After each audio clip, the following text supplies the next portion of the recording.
Hey everybody, Ryan McCaffrey with IGN. We're at Bungie for ign-first. It is a month-long deep dive into Destiny, and I'm here with Sage Merrill, the sandbox design lead on the game. And Sage, you're going to show us, now that the beta's over, we got about 6 weeks or so to wait till the final game is out on September 9th. You've got a little sneak preview of what higher level life can look like. Absolutely. I'm going to run you guys through a little overview of my high-level Titan here, my Striker subclass. Let's jump in. Okay. Definitely, by the time you hit level 20, and I'll bring this up here, you're starting to get all of your toys, right? And that you're really starting to fire on all cylinders, right? You've got all the tools in your toolbox, and you can go out and pretty much go do any activity that you like. Right. Especially now I've been working on this guy for a little while. He's up to 29. So you look awesome. Now let's see what awesome things you can do. Okay, great. Quick overview for those of you that don't know. Down the left side here, I've got weapons. On the right side here, I've got a bunch of gear. This is all my helmets, chest pieces, etc. And then I'm going to dive in here to, like I said before, this is the Striker subclass. I'm going to dive into the primary tree here and give you guys an idea about what you can experience.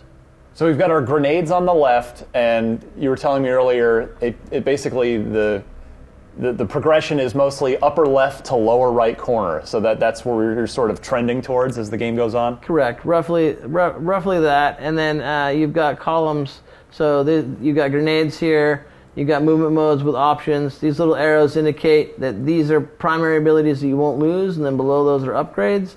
So you've got grenade, melee, grenade, movement modes, super, melee. Then you start hitting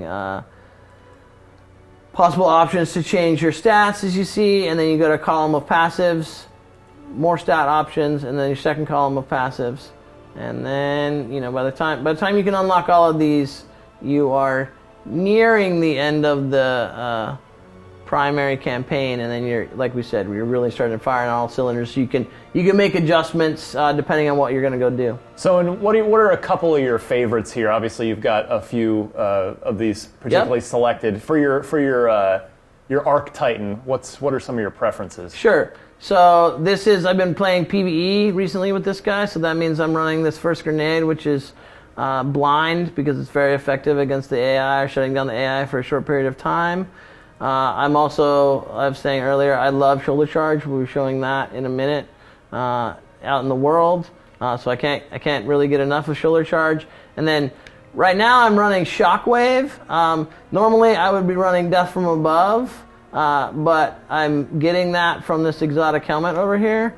So this actually gives me you get a double Shockwave, dip. so I get to double dip. Yep, exactly. So because of that, I'm running this one. And so I think we may go into that a little bit more. But you guys wanted to actually see what this looks like, right? Yeah, let's check them out. All right, Sage. So we're here. We're ready to show off this bad boy. What have you got? Okay, so a little bit of introduction here. We're down on Earth. First off, this is a debug build, so it doesn't run at full frame rate, and I've got some cheats enabled so that I can just run abilities over and over, so we can demo that stuff for you. All right, let's take a look. Yeah, first thing obviously you'll see is my gun is a little special. This is an exotic called Red Death. Like the bloody spikes, the skull and crossbones, nice touch. Yeah, so this has a couple of cool. Primary or important perks on it. So body shots with this weapon increase precision damage, and then Red Death, so it kills, heal me, and speed up reloads. So I guess we'll start, since that's front and center, we can run over here and just show that real quickly. Oh, I can show shoulder charge on the way. So I use shoulder charge fairly often, just as like an air dash. Is it like a knockback as well on enemies, or? Oh yeah. Yeah, that's or worse. Yes, I prefer the leaping version here, if I can get this going. Yeah, the knee. But you can see that. Well, I'm not hurt much, but when I kill this guy, it will trigger my health regen, and then my reload is very, very quick, right? So anyway, this is an exotic that I'm running on this guy. This is a pulse rifle. So I get 3-shot bursts very quickly. And then we were talking about my helmet, which gives me that, and then the little Kal-El-esque right there. Yeah, and then the additional out in front. So I can see. Let me just slide behind this rock here. I can change this up here and say I wanted to, instead of doing that, I wanted to leave aftermath. And again, cheats on, so I can do this as often as I want. So now that leaves a little present for anyone else that is in that area. So if I wanted to go and take these guys out, right, and then that leaves a little something to remind them of that I was there. And then I've got my these my poor punch. level 2. Yeah, we're just here for our amusement. So Stormfist is that last thing that I demoed, and then I'm running Illuminated, which means that it significantly reduces the cooldown of Fist of Havoc, which means that I get Fist of Havoc back more. Actually, let me run over here and get a breather.